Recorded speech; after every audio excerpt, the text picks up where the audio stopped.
Bonsoir, bonsoir. Bonsoir, bienvenue dans cette, je ne sais plus combien de... Comme ça va bientôt faire 20 ans que l'EDF se réunit, il faudrait qu'on tienne un compte du nombre de sessions. Incidemment, je ne sais pas si on l'avait dit la dernière fois, mais on va au mois de mai, avril ou mai, on va commémorer 20 ans de l'EDF. Ah bon? Et donc, si vous avez des idées pour cette commémoration, j'ai reçu un message de Jean-Yves Comte, qui est un des... Enfin, c'est lui qui avait eu l'idée de l'EDF. Il était à l'époque responsable économique au consulat de France à San Francisco. C'est lui qui avait eu l'idée de cette réunion. Donc, on espère qu'il puisse se joindre à nous. Donc si vous avez des idées pour une commémoration, qu'on fasse quelque chose d'un peu différent, ce sont toujours les bienvenus. Ce soir, pour une petite variation sur la formule, au lieu d'un invité, nous avons deux invités. C'est-à-dire Alfred Véricel et Antoine Boulin.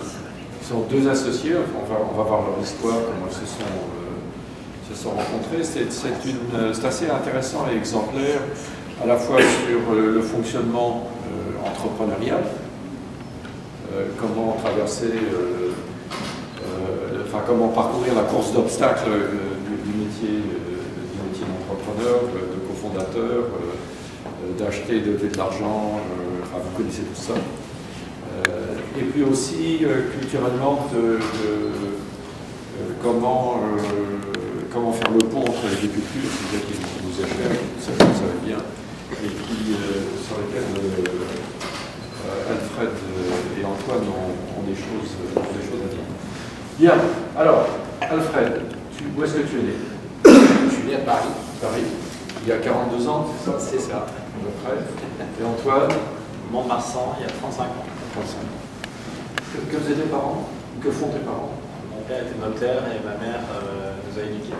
D'accord, c'était le chief operating officer de la famille. Et toi, ton père était dans la publicité, ça. Et ta maman? Pareil. Gérer la famille unique. Toi, tu es le fils unique, ça devait être du boulot. Parce que quelquefois, il est plus facile de gérer 4 enfants qu'un seul. Et toi, tu es 4, Et que font tes frères et sœurs? Communication EDF, immobilier et actuaire chez AXA. Très traditionnel en France. Il a fait des études de mathématiques, pour être actuaire. Je suis le seul commerçant de la famille. Le seul commerçant de la famille. Épicier. Quand j'étais taupin, on disait ceux qui préparaient, il y avait les cornichons. L'épicier, Les cornichons, les épiciers cornichons. C'était ceux qui préparaient Saint-Cyr, l'école militaire. Et puis, bon, alors, comment est-ce que ça t'est venu de la fibre entrepreneuriale? Moi, j'ai l'impression que je suis né avec, en fait. Ouais. 14 ans, mais... Tu vendais des trucs à tes copains à l'école? Non, ça a commencé, en fait, les premiers soubresauts, c'était autour des... J'adorais les jeux, pas seulement vidéo, mais même jeux de société, et j'ai inventé des jeux. Et donc, j'ai déposé ma première enveloppe solo à l'INPI à 16 ans. Voilà, j'ai essayé d'aller le vendre en France, à Londres. Voilà, ça a marché? J'étais au culot, parce que j'avais un jeu qui ressemblait au Scrabble, et donc je me disais, bon, il faut le vendre à la maison d'édition du Scrabble. Je m'étais fait jeter en France en disant non, mais sans explication. Je n'avais pas aimé, j'étais à la maison mère. Je me suis pointé un soir volontairement, tardivement, pour essayer de rencontrer quelqu'un d'un peu haut placé. J'avais la chance de rencontrer le patron des projets internationaux du groupe à l'époque. Il m'a dit, le jeu est génial, mais je suis désolé, le Scrabble est une institution et je ne peux pas le toucher. J'avais fait un Scrabble Monopoly, j'avais marié les deux. Voilà, on m'a dit, je suis désolé, mais voilà. Donc tu as été accusé d'actes contre nature. C'était un peu ça, voilà. Mais bon, j'étais au bout et je continue de penser que ça aurait pu faire un truc, mais voilà. En tout cas, bon, c'est bien marié les deux. Donc tu t'es retrouvé à la suite de problèmes familiaux, tu t'es retrouvé à devoir pour gagner non seulement ta vie, mais même celle des parties de ta famille. Ouais. J'ai dû m'assumer très jeune, très jeune, 18 ans. 18 ans et je faisais mes études et puis voilà, il se trouve qu'à ce moment-là mes parents avaient des revenus en fortune et donc avaient dû prendre des prêts étudiants sur ma pomme et il fallait que je les rembourse moi-même parce que je ne pouvais pas le faire à l'époque, donc c'était l'école de la vie. Qu'est-ce que tu as fait justement? J'ai fait tous les boulots de la terre. Je travaillais pour un traiteur, les week-ends c'était bien parce que je commençais en cuisine le matin à 6 h, je chargeais le camion, je l'emmenais, je le livrais, je faisais la soirée, je remballais le camion, je le ramenais, je le défaisais. Donc ça c'était bien parce qu'en plus il y a des heures sup. Sinon je faisais coursier la nuit aussi, je me relevais pour aller livrer les journaux, je livrais le Parisien dans les cafés du 8e. Voilà. Donc je me relevais à 2 h du matin, je me recouchais à 5. Voilà, j'étais mais après j'avais trouvé des trucs aussi un peu plus sympas, genre voiturier dans la boutique Chanel. Donc c'était pas mal, bien payé, bon pour boire, une belle voiture, voilà, donc c'était sympa. J'étais vendeur dans une boutique, j'ai fait du porte-à-porte, j'ai fait. À l'époque, j'ai fait des porte-à-porte de gants magiques. Voilà, donc, de gants magiques? Avec gants magiques, je me suis retrouvé dans ce J'ose pas demander ce que vous avez. J'ai peur de la réponse. Voilà, mais c'est une belle école, on apprend beaucoup de choses et on apprend surtout ce qu'on n'a pas envie de faire. Alors qu'est-ce que tu n'as pas envie de faire? J'avais pas envie d'être enfermé dans le même job toute ma vie. Il y a plusieurs façons d'y arriver. C'est se faire beaucoup virer, ou alors de construire et de... Mais il se trouve que j'ai toujours eu en même temps, quand on est entrepreneur, j'ai toujours eu aussi beaucoup de rêves, finalement. Et pour moi, un rêve n'a de sens que s'il est réalisable. Pour moi, non mais c'est pas tout le monde comme ça. Voilà. Notamment, c'est ce qui différencie un peu mes parents, qui ont beaucoup de rêves. Donc j'ai appris ça d'eux, je pense. Voilà, mais pas toujours l'extrême envie de les réaliser. Mais voilà, donc ça c'est. Et les rêves, j'en ai eu plein, c'était des rêves de création d'entreprise, tout simplement.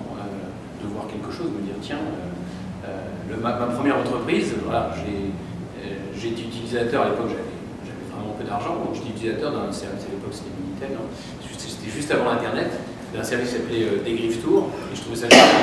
À l'époque, c'était le last minute de l'époque, mais c'était le tout début, on n'avait pas accès à ça. J'avais pu inviter celle qui est devenue ma femme à New York pour rien du tout.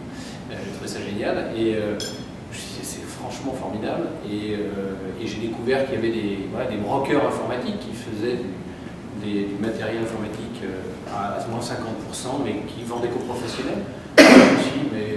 Et c'était bon, voilà, c'était un rêve. Finalement, je vais faire le dégriffe tour de l'informatique. Voilà, finalement. Voilà, tout d'un coup, on voit quelque chose comme ça qui apparaît comme une évidence. Et le rêve, c'est de faire arriver. Voilà, c'est aussi simple que ça. Voilà. Antoine, toi, tu avais des rêves de grandeur, d'entrepreneuriat, Pas du tout. Je pense que mon histoire ne peut pas être plus opposée de celle d'Alfred, ce qui fait sûrement notre complémentarité. Le seul, en France, éducation très classique et linéaire. Quand tu as fait l'Institut de gestion ISG? Donc ça c'est Alfred, moi j'ai fait l'ESSEC. Ouais. Et donc très linéaire jusqu'à... Donc quand même pour répondre à la question, il y avait un rêve quand même sous-jacent qui nous rejoindra peut-être un jour, c'est la politique et rendre la politique un petit peu plus efficace. Donc on espère que... Ça c'est un rêve, ça.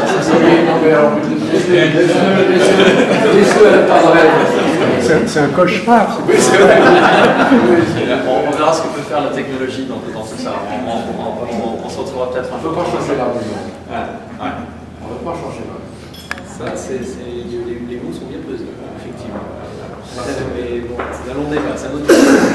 Voilà, les grains de sel, après, ça a été quand même l'arrivée d'Internet en 90 où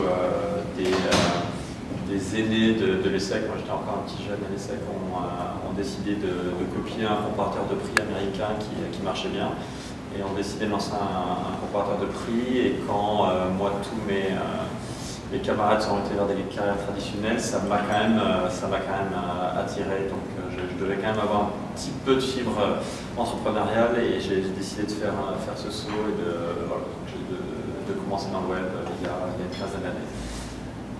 Et que disaient tes parents au lieu de tu fais l'essai, donc tu peux aller faire du conseil c'est une très bonne question. Je crois que je peux dire que ma mère avait un peu honte. Non, c'est vrai, hein. C'est étonnant dans cette fibre. Et c'est aujourd'hui, je pense, en juillet, quand on a annoncé la fusion et qu'on a eu un bel article dans le Figaro qui parlait de nous, qu'elle a eu sa revanche 15 ans après. Ou j'ai eu ma revanche 15 ans après, en disant, tu vois, il y a quand même quelque chose là-dedans. Et voilà. Non, à l'époque, il fallait du Procter. Oui, dans une grande entreprise, j'imagine. Comment est-ce que vous êtes rencontrés? Parce que ça, c'est quand même, si vous êtes là tous les deux, c'est justement pas pour qu'on parle de chacun d'entre vous isolément, mais comment est-ce que vous êtes rencontrés? Elle est à la barre du tribunal de commerce de Paris. Pourquoi il y avait des menottes Non, le tribunal de commerce, il n'y a pas de menottes. C'était un rachat d'entreprise. C'était la société de comparaison de prix qui était l'une, je pense, des startups les plus caricaturales. Qui s'appelait comment? Qui s'appelait Buy Central, qui était le concurrent de Quelcoût dans la comparaison de prix et qui a fait en un an 0 à 100 salariés, 0 à 5 pays. Et qui a dépensé un peu trop vite tout l'argent levé à l'époque et qui s'est retrouvé en situation de dépôt de bilan. Et donc les actionnaires ont décidé de sortir tous les jeunes entrepreneurs qui étaient aux manettes. Ils ont placé un président pour trouver un repreneur. Moi, je gérais le président, vous venez DG d'Hitachi France, il est arrivé dans ce truc qui faisait un chiffre d'affaires absolument ridicule, donc il s'est dit, moi je trouve un repreneur tout de suite, il n'y a pas d'avenir. Et je dirigeais la boutique opérationnellement, j'ai eu un peu à choisir, à mon avis, entre le projet d'Alfred et le projet d'un autre repreneur. Et puis on a eu, c'était le premier clic. Ouais, c'était une rencontre, mais qui s'est faite. Qu'est-ce que tu faisais à l'époque?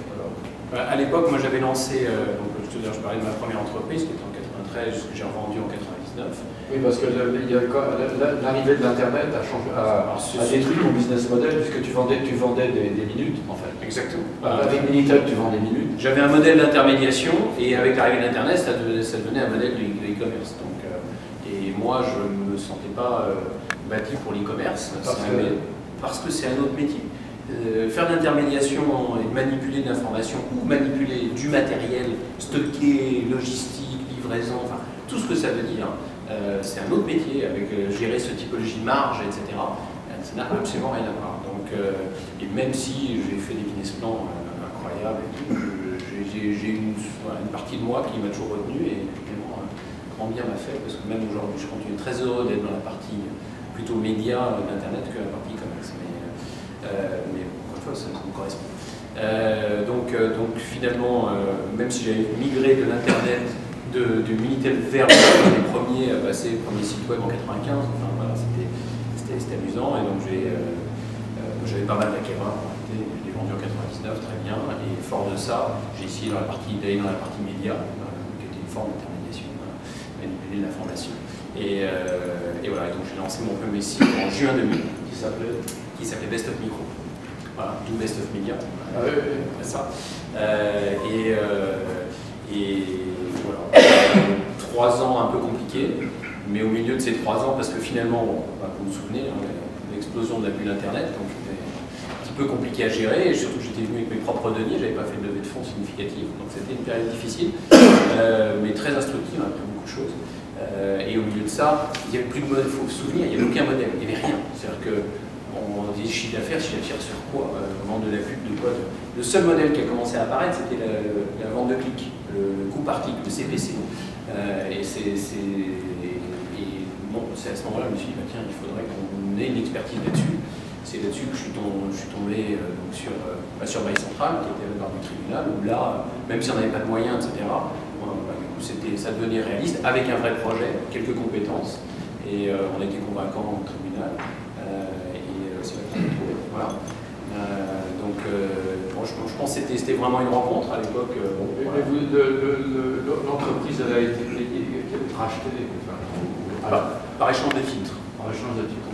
Donc vous avez eu la monnaie de singe. Absolument. Et la monnaie de singe, notre premier succès tous les deux, parce que ça s'est construit finalement comme ça, en 18 mois on a inventé le comparateur de prix de façon remarquable.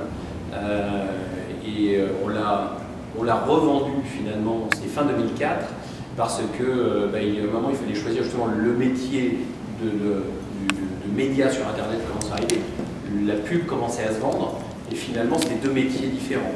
Côté shopping, c'était quand ça? C'est fin 2004. En fait, c'était, non d'ailleurs je dis une bêtise, c'était fin 2003, début 2004. Quand les choses commencent à... Tout commence à décoller, l'Internet commence à décoller, et on se retrouve nous finalement avec deux métiers. On a un métier de comparateur de prix, de la vente de clics, puis un métier pub qu'on a continué sur le contenu, etc., et qui commence à décoller. Et du coup on s'est dit on ne peut pas faire tout à la fois, on n'était pas très capitalisé, donc... et c'est pour ça qu'à ce moment-là, on a pris la décision de revendre avec succès, vraiment. On a vendu à Bertelsmann, donc Banque Centrale. Alors, globalement. Pardon. Non, mais globalement. Ouais. Enfin, colossal, sérieusement. On ne parle pas de mauvais jeu de mots. Non, on est d'accord. Mais alors, comment est-ce que vous avez pu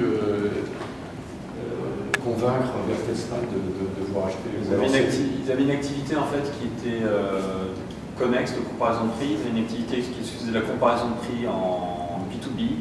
Ils équipaient les différents sites portail de Orange, dans différents pays de comparaison de prix. Il leur manquait une marque, donc ils ont décidé ils cherchaient une marque pas trop chère sur laquelle capitaliser. Donc Banque Centrale avait encore cet ancrage européen en plus, ça a été lancé dans plusieurs pays.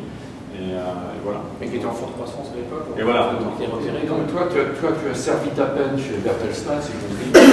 Oui, j'ai fait quelques gammes. Ça a duré combien? Tu es resté combien de temps chez eux? 3 ans. Mon contrat spécifiait que je devais rester pendant 3 ans. Chez eux, au moment de la vente, je n'avais pas le droit de quitter avant 3 ans. Je pense que tu es resté 3 ans et 2 mois. Oui, tu m'as parlé. Mais ça, c'est toujours, quand je vois des transactions dans lesquelles un des fondateurs, enfin les Keyman ou Milan, sont obligés de rester une certaine durée, je me dis, mais ça va pas être forcément dans l'intérêt de l'employeur de mettre des bonnes notes aux gens, quoi, parce que c'est pas le meilleur travail qu'il accomplit dans ces circonstances. Alors maintenant arrive l'histoire de Tom's Hardware. Alors, il faut expliquer ce que c'était à l'époque Tom's Hardware. Parce que évidemment, il faut quelques allumés. Je vois une ou deux personnes ici qui savent ce que c'est, les autres probablement pas. C'était à une époque une institution très importante. C'est depuis l'origine, de toute façon, sur tout ce qui touche aux composants informatiques, ce qui est quand même très techy finalement. Et c'est une référence, c'est resté une référence depuis 1996. Moi j'aime bien l'anecdote du fondateur qui était un chirurgien allemand, qui était un passionné d'informatique et qui faisait des tests dans son coin sur les composants informatiques et qui un jour a découvert l'une des puces d'Intel quand elle était utilisée à trop grande vitesse, elle prenait feu. Et donc il reportait ça à l'époque sur une page internet qui était un peu un ancêtre de blog en 95 ou 96. Et il a été responsable du premier recall. Intel a dû rappeler tous ses produits et c'est devenu un peu un gourou pour toute la communauté des fans de PC, d'ordinateurs. Voilà. Oui, c'était si vous vouliez à l'époque, maintenant, faire votre PC à la main, parce qu'on peut aller chez Fry's, acheter une alimentation, une caisse, des néons, parce que si on fait son PC soi-même, il faut des néons, le refroidissement par eau, tout ça. Et donc vous allez trouver toute l'information. Il y a d'autres sites, mais si vous voulez de l'information pour faire ça, l'endroit où il faut aller, c'est Tom's Hardware. Mais ce que peu de gens savent, et ce que je ne savais pas, c'est que ça a été fait par un Allemand d'Allemagne. Ouais, tout à fait. Et qui a commencé directement à écrire en anglais, en fait. C'était assez amusant. Et qui est devenue une marque sur Internet. Une marque référente. Hein, c'est vraiment. Nous, on s'est arrêté sur l'histoire au moment où on revend Bertelsmann. Après ça, finalement, on connaît une très forte croissance en France. On n'est nulle part en France. Et on devient co-leader en France en face d'un groupe historique de la partie tech, qui est le groupe Test, qui éditait le journal L'ordinateur individuel, Micro Hebdo, enfin voilà. Oui, pardon. Je cherche. Ah oui, voilà, oui, pas tout. Ici, l'informatique. Voilà, Baptiste aussi. Et donc, qui avait fait un virage, un des rares groupes médias français a fait un virage réussi sur le web avec 01net. Et on s'est retrouvé co-leader avec eux. Et à ce moment-là, avec nos actionnaires, on s'est dit, bon, qu'est-ce qu'on fait? On a pris la décision de développer le groupe à l'international. On avait construit cette croissance à la fois sur la croissance organique, mais également une succession de croissance externe réussie. On avait fait la preuve de notre capacité d'intégrer ça. Donc du coup, on a dit, on va aller à l'international, mais en procédant par acquisition. J'ai passé l'année 2006 à regarder un peu le marché, aller voir tous ceux sur lesquels je surfais le reste du temps. Et Tom's Hardware, pour être très honnête, moi justement c'était un référent mondial, c'était inaccessible, voilà, mais j'ai quand même été le rencontrer, voilà, par curiosité, pas très loin d'ici, donc au CIS à Las Vegas bien sûr. Et voilà, et finalement on s'est aperçu que c'était possible parce que, bon, l'histoire était amusante, parce que justement c'était ce fondateur allemand, qui était un personnage très particulier, très haut en couleur, et la boîte n'était pas forcément gérée de façon tout à fait traditionnelle. Tous les acteurs, les grands acteurs de notre secteur, que sont CNET, YDG, étaient passés par là et étaient repartis. Donc au début, on ne comprenait pas tellement pourquoi. On disait, c'est quand même incroyable, cette boîte est compliquée, etc. Bon, en soulevant le couvercle à le tour, on a compris que c'était très compliqué, c'était peu structuré, c'était beaucoup de batailles d'hommes, c'était voilà, très très complexe et il fallait y aller avec une grosse confiance et une grosse compétence technique. Eux, on voyait les grands groupes, on voyait les banquiers. Voilà. Nous, on y était nous-mêmes, on se retrouvait. Comment est-ce que vous avez racheté cette entreprise? Avec quel fonds? Oui. À l'époque, vu notre succès, on avait une capacité de levée de fonds du coup un peu supérieure. Parce que donc, à ce moment-là, l'époque était crédible. Voilà, l'époque était meilleure et on avait fait nos preuves en France. Et on avait surpris tout le monde avec la position qu'on avait atteinte en France. Encore une fois, personne ne nous avait vu arriver. Et voilà, donc on était appuyé par nos actionnaires. Mais alors l'anecdote est amusante parce que je pense qu'on est ici aux États-Unis et je pense qu'on va parler, on va prêcher des convaincus, mais lorsque finalement on s'est orienté pour l'acquisition de Tom's Hardware en se disant c'est possible finalement de racheter cette boîte, le premier réflexe des actionnaires français est de dire oui mais attention, on est franco-français, on pense à se développer en Europe, mais les États-Unis, voilà, les Français aux États-Unis, ça marche pas très bien. Donc, ce qu'on va faire, on va revendre la partie US. On le sait tous. C'est difficile donc voilà, il était question de revendre la partie US. Au dernier moment, l'acheteur nous a irrités, on va dire, pensant qu'on était coincé, voilà, mais finalement, on a quand même décidé de ne pas faire le deal parce que cet acheteur ça devenait plus cohérent. Et là, j'ai réussi à convaincre les actionnaires en disant faut y aller, on l'a monitoré, entre-temps on avait... Faut tout acheter. Voilà. Et allons-y, j'y crois, toute l'équipe qui était avec moi à l'époque, on y croit, mais on y croyait parce qu'encore une fois on avait été en profondeur, on avait été regarder la techno, on regardait d'où venait le trafic, on regardait toutes ces choses-là, et parce qu'on avait les mains dedans, et qu'on avait la capacité de comprendre ce métier, on s'est dit, en fait c'est une belle entreprise. Quel a été ton rôle là-dedans alors? Alfred, avec qui on était resté en contact quand j'étais chez Bertelsmann, m'appelle en me disant j'ai un job qui peut être marrant pour toi, je suis en train de finaliser le rachat d'une boîte aux US, est-ce que ça te tente? Je crois que dans la conversation, je lui ai dit oui. Avant, je me souviens très bien de savoir où était basé Tom's Hardware, parce qu'avec du recul, ça aurait pu très mal se passer si c'était ailleurs, c'était à Los Angeles. Et j'ai fait mes sacs et dans les 3 semaines, j'étais aux US.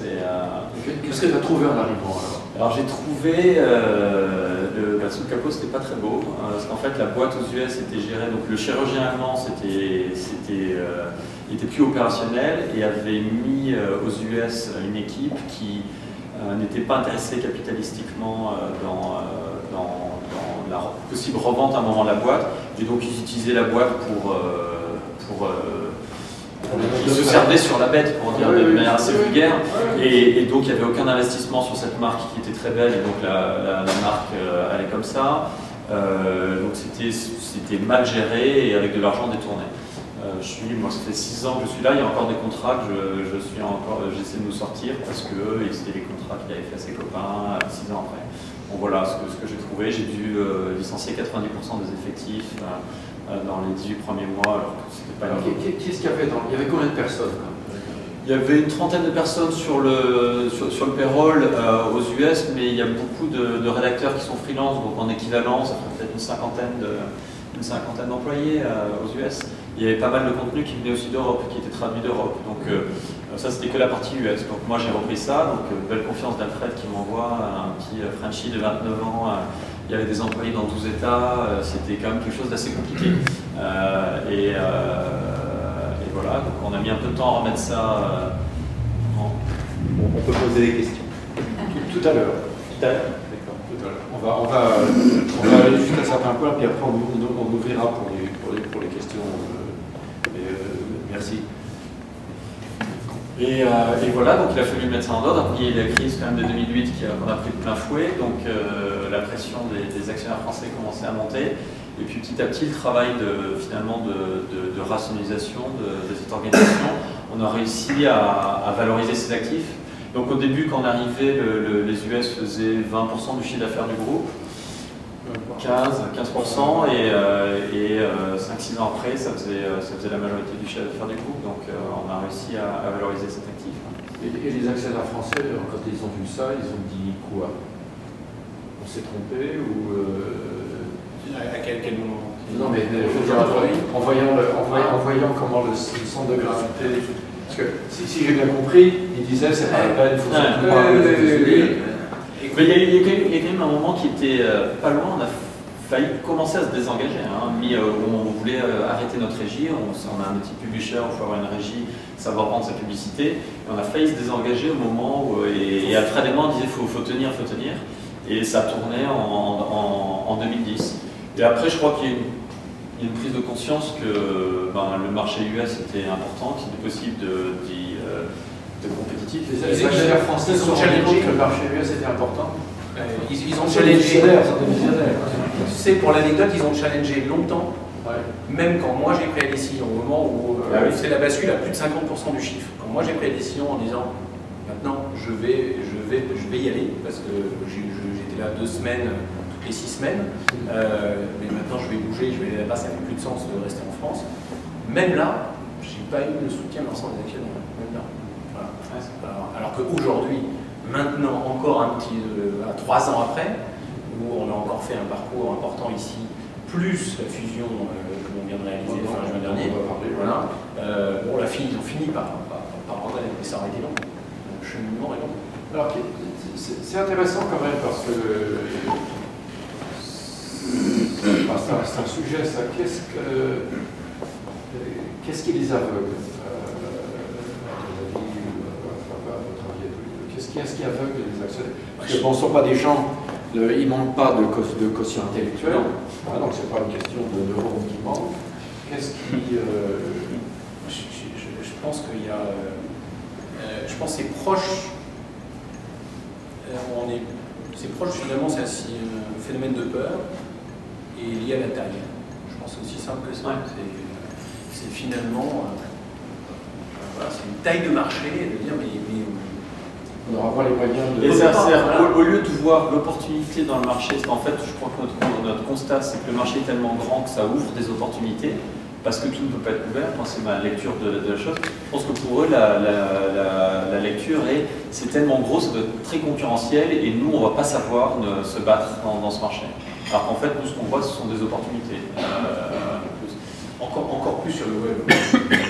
Oui, le web étant une industrie qui est très intense. Qui est comme anglo-saxonne. Le langage anglo-saxon aujourd'hui nous permet de couvrir un nombre de pays absolument considérable.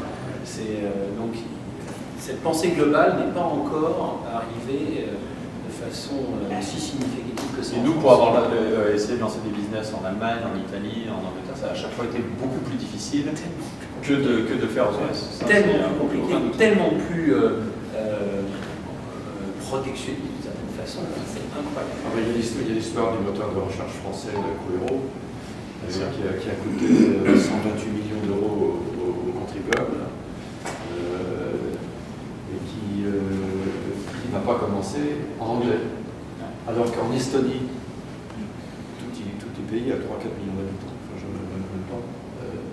Quand Skype a commencé, parce que c'est Skype et Casa, enfin Skype en particulier, ça a été fait en Estonie, ils ont commencé directement en anglais, parce que pour un Estonien, c'était clair qu'ils n'avaient pas le choix.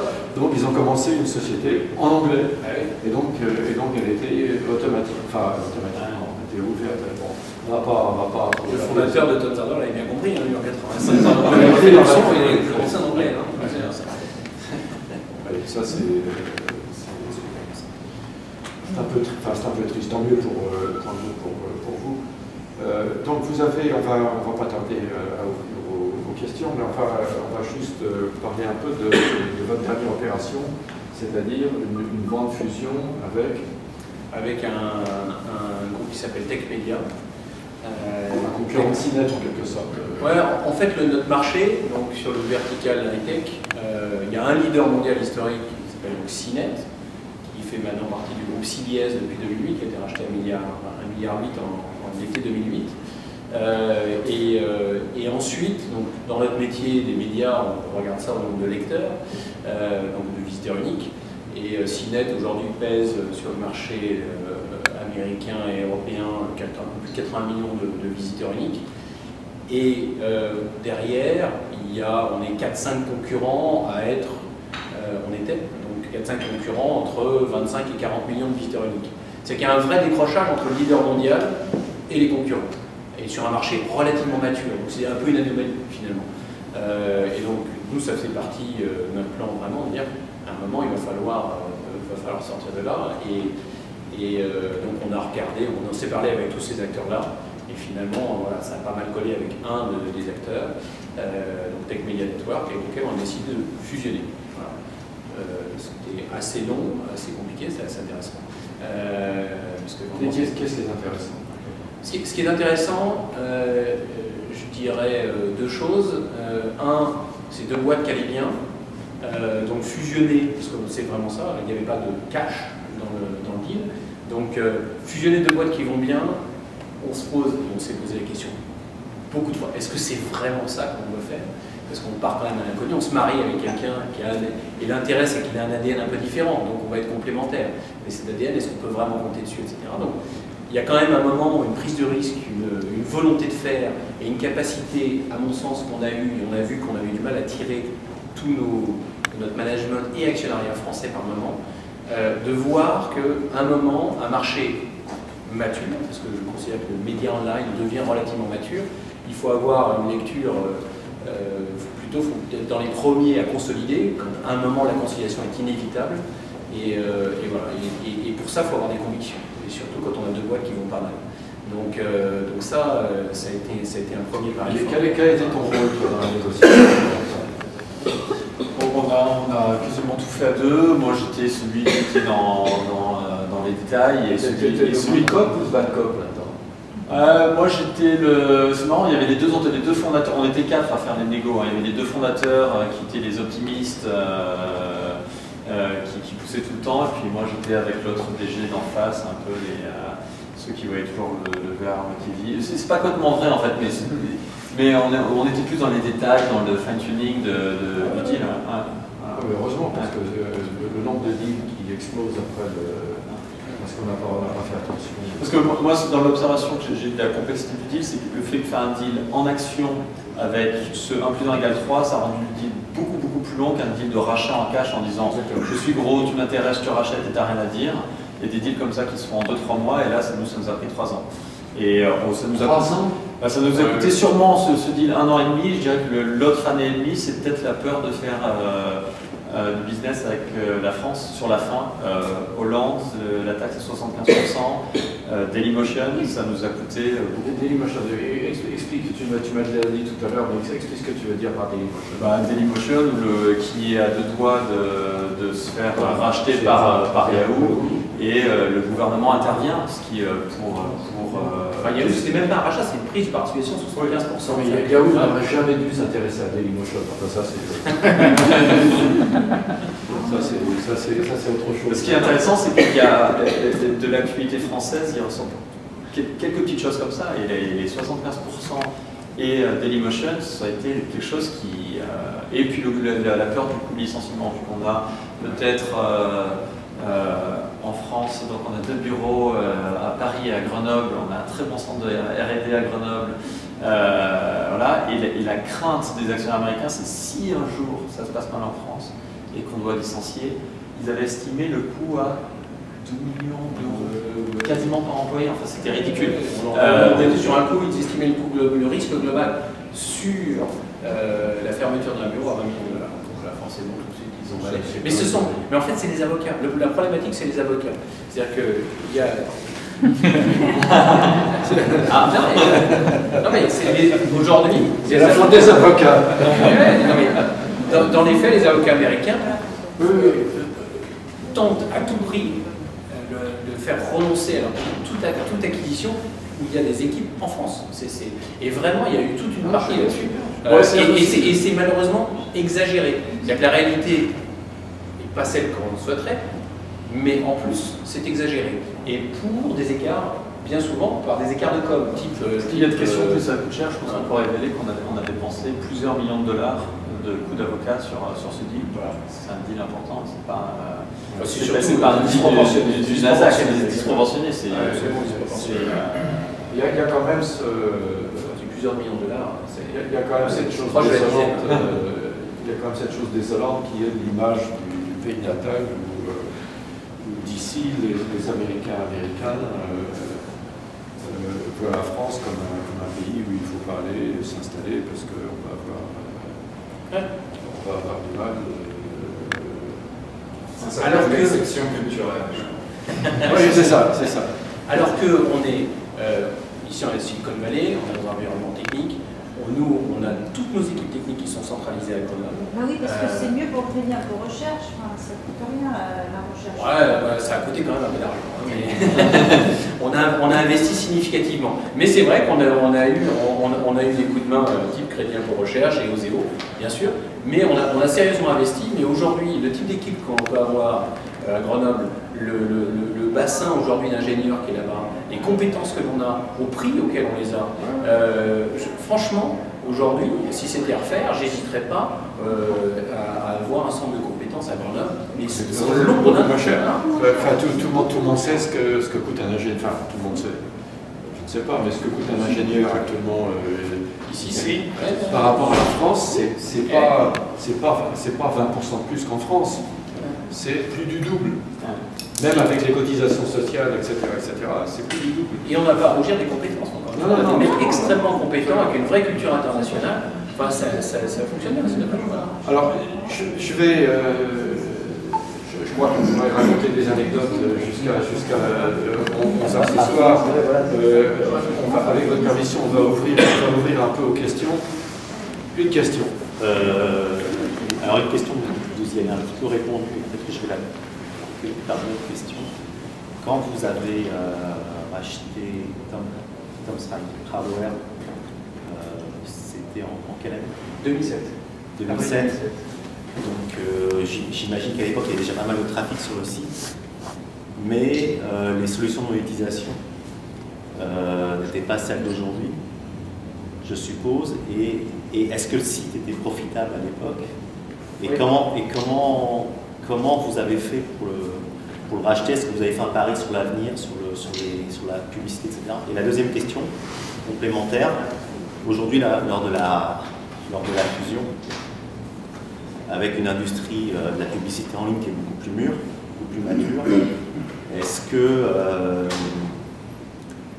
est-ce que finalement, votre site par la publicité en ligne, se suffit à lui-même pour être florissant, ou est-ce qu'il a encore besoin de capitaux extérieurs pour vivre?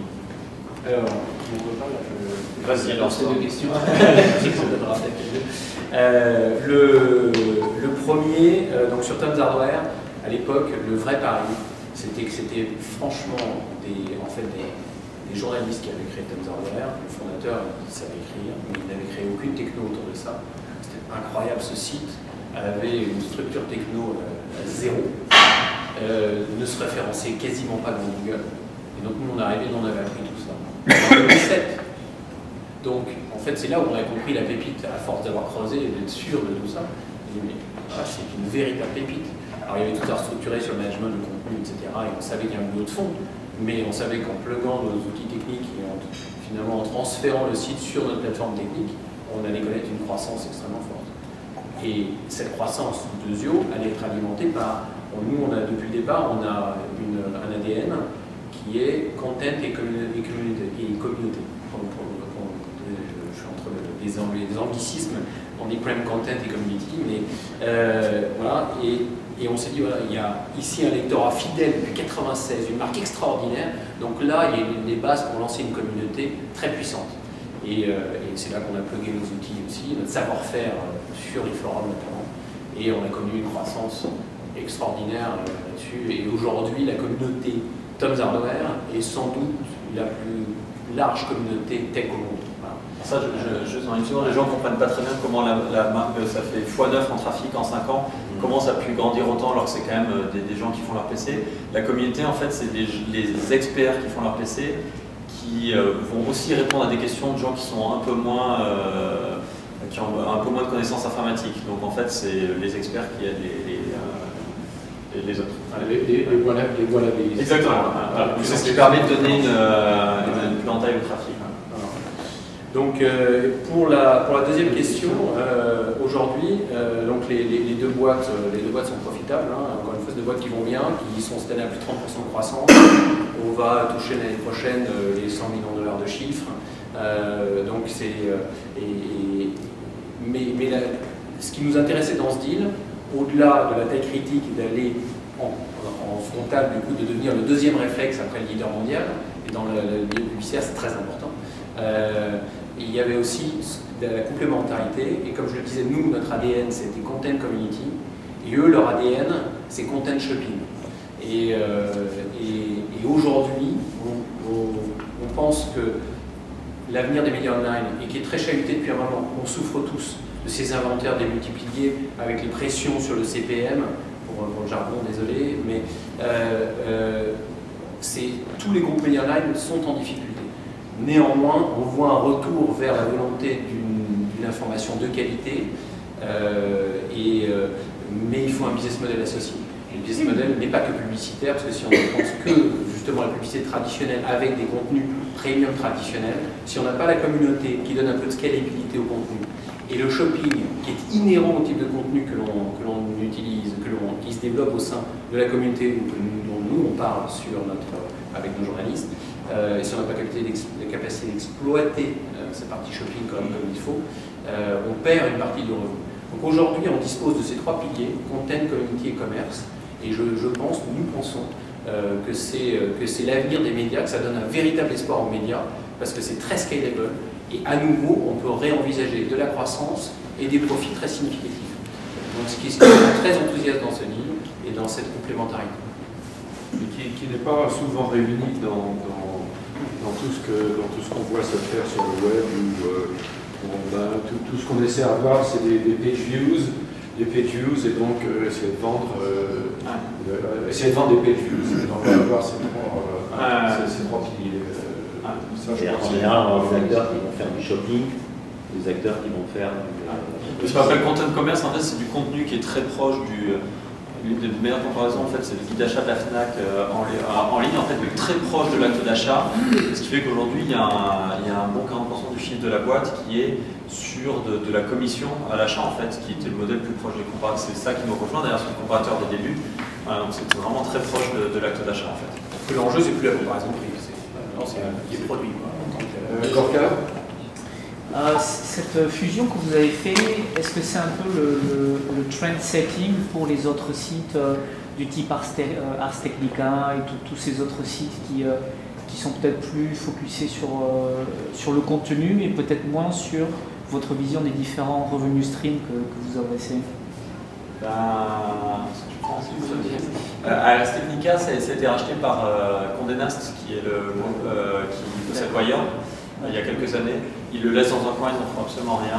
C'est l'exemple d'un rachat qui n'est pas très bien intégré.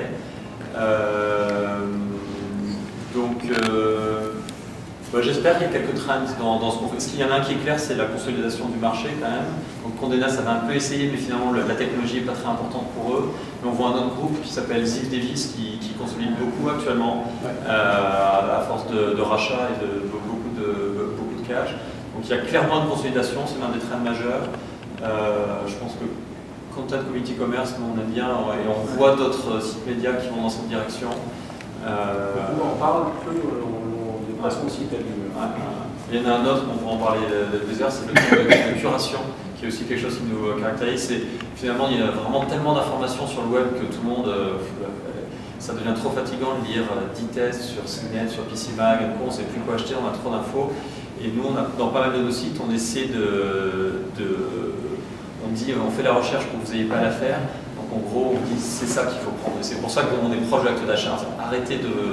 Voilà, donc on essaie de limiter le nombre de choix. Ça c'est faire renaître un contrat de confiance entre l'éditeur et le lecteur. Qui est souvent perdu dans des sites où on se demande qu'est-ce qu'il nous raconte celui-là. On voit Sponsored Post. Quand je vois Sponsored Post, je me dis bon voilà. Ça a causé beaucoup de problèmes parce que ça aussi c'est un gros trend de monétisation. Tous ces Sponsored Posts, tout le monde, vu que les CPM baissent, maintenant c'est le trend du native advertising, du brand content, et ça cause des problèmes. Cette fusion, elle a intérêt à un moment où vous avez une vision de marché, mais vous avez aussi une certaine liberté dans votre boîte qui va bien. Il y a toujours des VC, il faut les gérer, etc. Mais enfin, quand même, je pense que vous aviez une certaine liberté dans votre entreprise pour la gérer comme vous le souhaitiez. Prenez une décision lourde de se rapprocher d'un gros américain. Comment ça se passe là, la gouvernance? Vous avez fait quel choix? C'est je jette l'éponge, je fais 2 ans, j'accompagne le truc et je m'en vais, ou je veux m'accrocher et gérer cette boîte parce qu'elle est plus grosse? Comment ça se passe ça? Alors déjà, le premier constat est bien vu parce que c'est vrai que, comme tu disais aussi, une boîte c'est des étapes. Donc on est là, on vit des étapes difficiles, des moments, des mieux, etc. Et finalement, souvent, le moment où on commence à respirer, voilà, c'est le moment où paf, on fout tout en l'air. C'est vrai que c'était entre 2008 et 2012, c'était extrêmement structurant. On a pris des virages très forts, d'investissement technologique très très forts, qui ont mis du temps à payer, un peu plus long que prévu, comme toujours, etc., et qui se mettent à payer très très fort. Et à ce moment-là, on récolte tous les fruits de tout ce moment-là. On y va. Mais c'est là où je pense qu'il faut savoir avoir la tête froide, justement pas savoir, on est dans un milieu qui va tellement vite. Où justement on est en train de récolter les fruits, c'est justement là, il vaut mieux marier 2 boîtes qui vont très bien que de se marier quand on va mal. Alors c'est dur parfois, on se dit c'est dommage, on aurait bien pris un an un peu sympa là pour récolter les fruits et tout ça.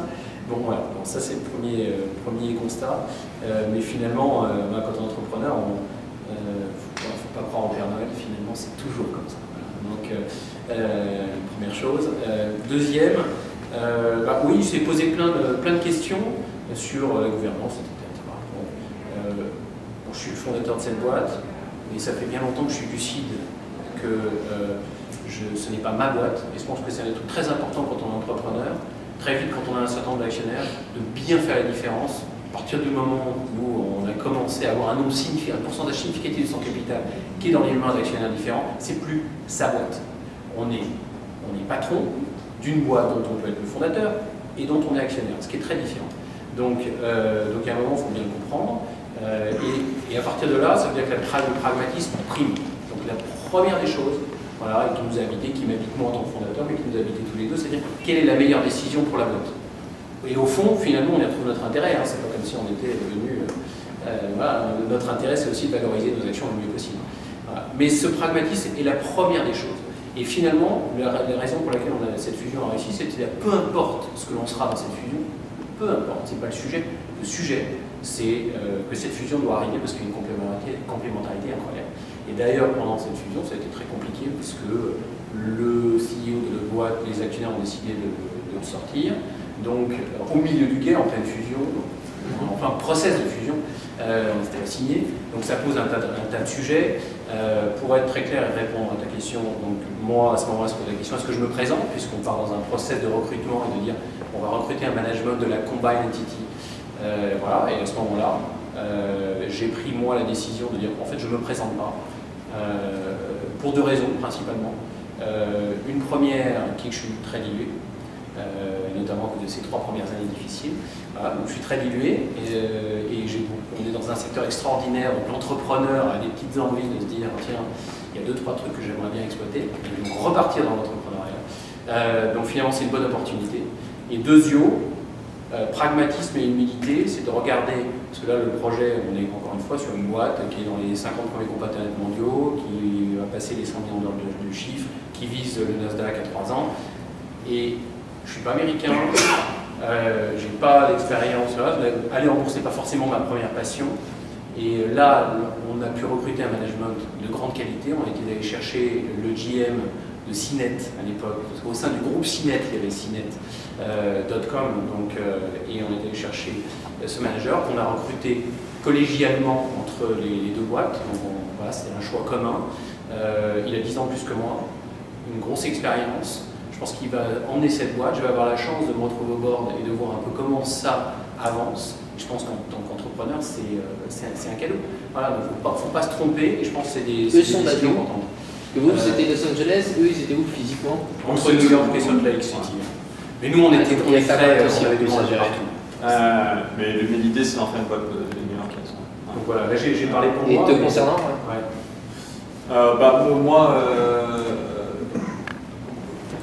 sur la théorie, il y avait des convictions de choses qu'on ne voulait pas laisser passer. Tu viens de parler du fait qu'on a été très actif dans le process de recrutement du CEO. Si on n'avait pas une conviction forte que c'était la bonne personne pour faire la synthèse des cultures, il y a tellement de raisons pour lesquelles un deal comme ça peut ne pas marcher et du coup faire perdre toute la valeur qu'on a gagnée jusqu'ici en créant de la valeur pour cette boîte.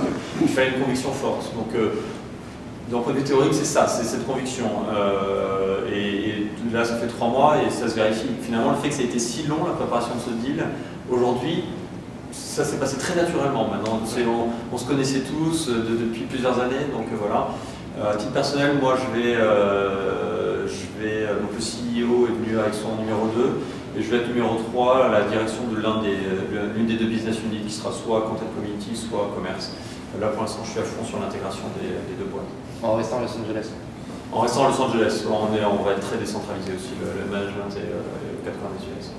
Jacques?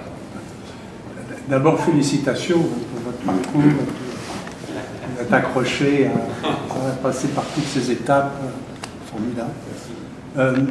Une question en remontant le temps un petit peu, vous avez parlé des actionnaires français, mais il y avait un actionnaire à l'époque qui aurait pu participer, c'est Bertelsmann, qui vous connaissait. Bertelsmann, à l'époque, a été implanté à Silicon Valley. On se souvient, ils avaient des bureaux ici à San Mateo. Comment ça s'est passé avec eux? Est-ce qu'ils se rendaient compte de ce qui se passait? Parce qu'ils sont éditeurs et à l'époque, ils étaient passionnés par le web. Bon, déjà, ils n'étaient pas actionnaires parce qu'on avait revendu Buy Central à 100% en cash. Mais ils vous connaissaient. Je crois que, moi, pour y avoir passé quelques années, je crois que le problème fondamental de Bertelsmann, c'est que le patron du web, à l'époque, l'entité web, c'était Lycos, qui était un bon exemple d'ailleurs de partage de marques US-Europe, qui était une catastrophe, parce que c'était 2 boîtes séparées qui possédaient la licence de la marque. Et le patron a été le fils du fondateur de Bertelsmann, qui n'était pas fait pour ça. Et du coup, le web n'était pas tiré par un grand leader. Et du coup, je crois que chez Bertelsmann, il n'y avait pas une conviction forte qu'il y avait de quoi faire. Donc, en fait, le web, c'était principalement le web et les médias, au sens sens média du terme, c'est un groupe média. Et le web média était essentiellement sous l'angle de l'Écosse. Et bon, voilà, l'Écosse était à peu près et ces groupes médias ont eu beaucoup de mal à, en tout cas en Europe, je pense qu'on peut se créer en disant que Lagardère a du mal à se réinventer sur le web.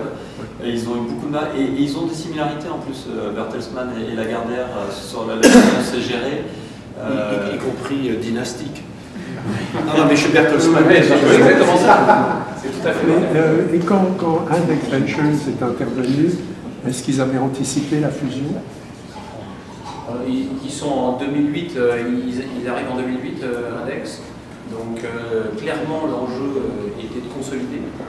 On avait déjà ce regard de consolidation du marché en 2008 avec l'arrivée d'Index. C'était vraiment ça. À l'époque, ils ont investi quand même 35 millions de dollars, donc c'était une levée significative à ce moment-là. Et là, la crise a stoppé toutes ces velléités, parce que vraiment, et c'était une double crise qu'on prend en 2008, il y avait la crise financière, mais qui derrière, en fait, il y a toute la restructuration finalement de l'investissement publicitaire en ligne. Et se relever des deux, c'était quand même, on était très impacté. On a eu, pour la première fois, on était habitué à des croissances très fortes, on n'a pas seulement stoppé notre croissance, on a eu des croissances. Et avec une mutation obligatoire du métier, et c'est pour ça que je vous parlais de notre focus d'investissement techno. Et je pense qu'aujourd'hui, pas mal de groupes médias n'ont pas fait cet investissement technologique. Et aujourd'hui, sont face à des problématiques graves, parce que c'est une incapacité à évoluer avec ce qu'est le marché aujourd'hui. Voilà. Donc Index, à l'époque, venait pas forcément d'un esprit de fusion, c'était un esprit de, quoi qu'il arrive, de consolidation. Post-crise, on est revenu, on s'est dit, bah, ça y est, on est revenu up and running et on réouvre les meilleures solutions, on a rencontré tout le monde et on a pris cette décision. Parfaitement soutenu par Index. Une question, Maxime? Vous avez fini, non? D'abord, bravo pour votre parcours aussi, c'est vraiment superbe.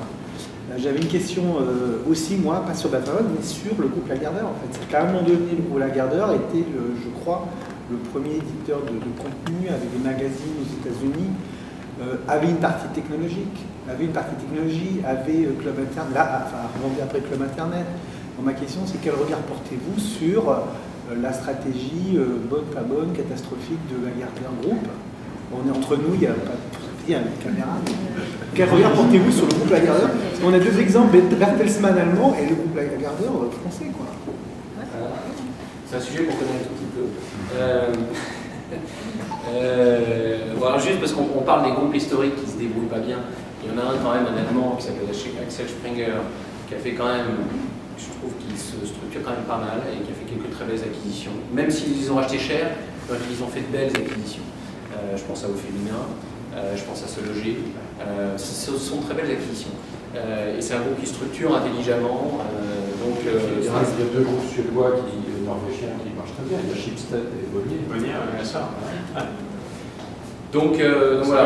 Alors, effectivement, donc Lagardère, on s'accorde tous pour dire que malheureusement, c'est pas bien géré.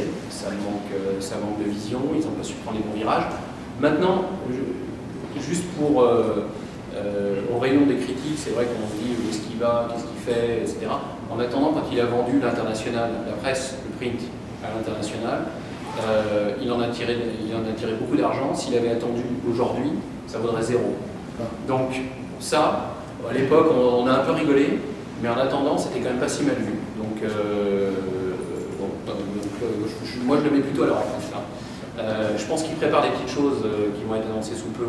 Donc ils vont continuer un peu de restructuration, y compris en France. Et à côté de ça, ils ont de vraies pépites de contenu. Ils ont quelques sites, ils ont fait une acquisition qui est une belle acquisition, qui est Doctissimo en France. C'est une très belle acquisition qu'ils n'ont malheureusement pas su faire évoluer.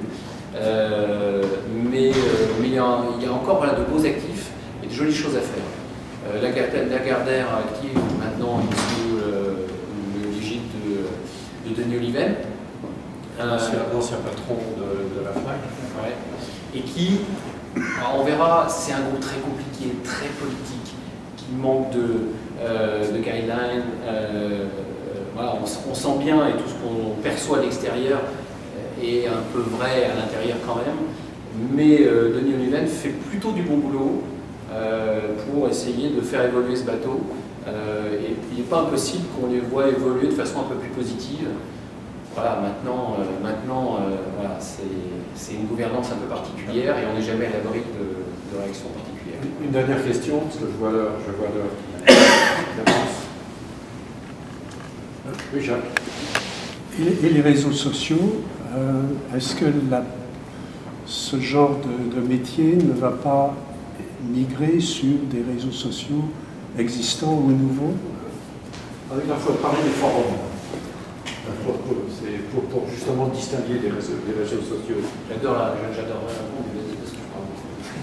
Oui, moi je me trouve deux niveaux de réponse. D'une certaine manière, ça a déjà migré. C'est comme ça que les gens découvrent le contenu, par des partages. Finalement, la marque devient de moins en moins critique. C'est plus la qualité d'un article qui fait qu'il va devenir viral. Il faut s'adapter, il faut savoir créer cette viralité. Fleur Pellerin aujourd'hui a tweeté un de nos articles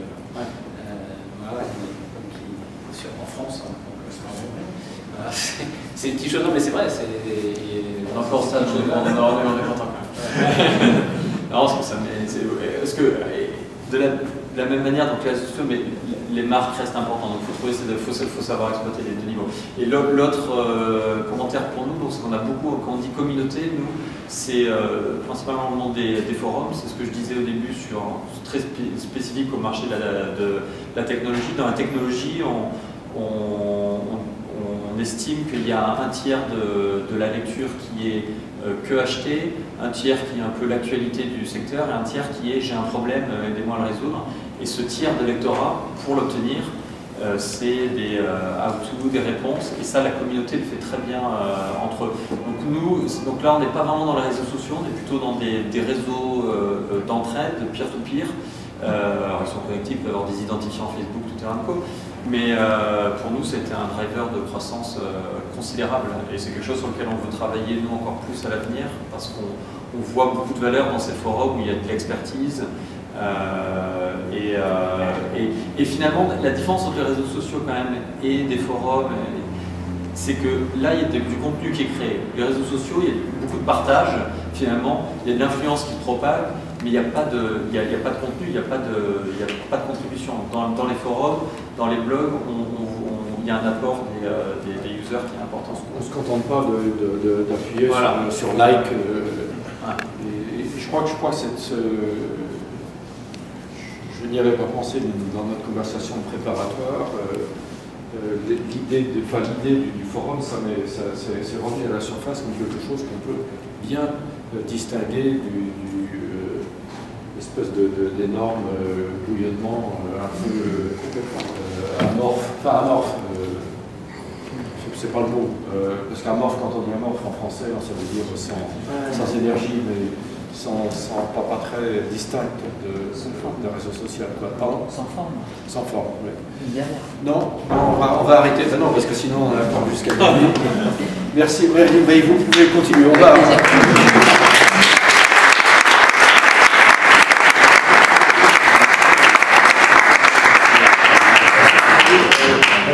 Vous l'avez senti, j'ai pris beaucoup de plaisir à interviewer nos deux invités. J'espère que vous allez pouvoir continuer autour d'un verre.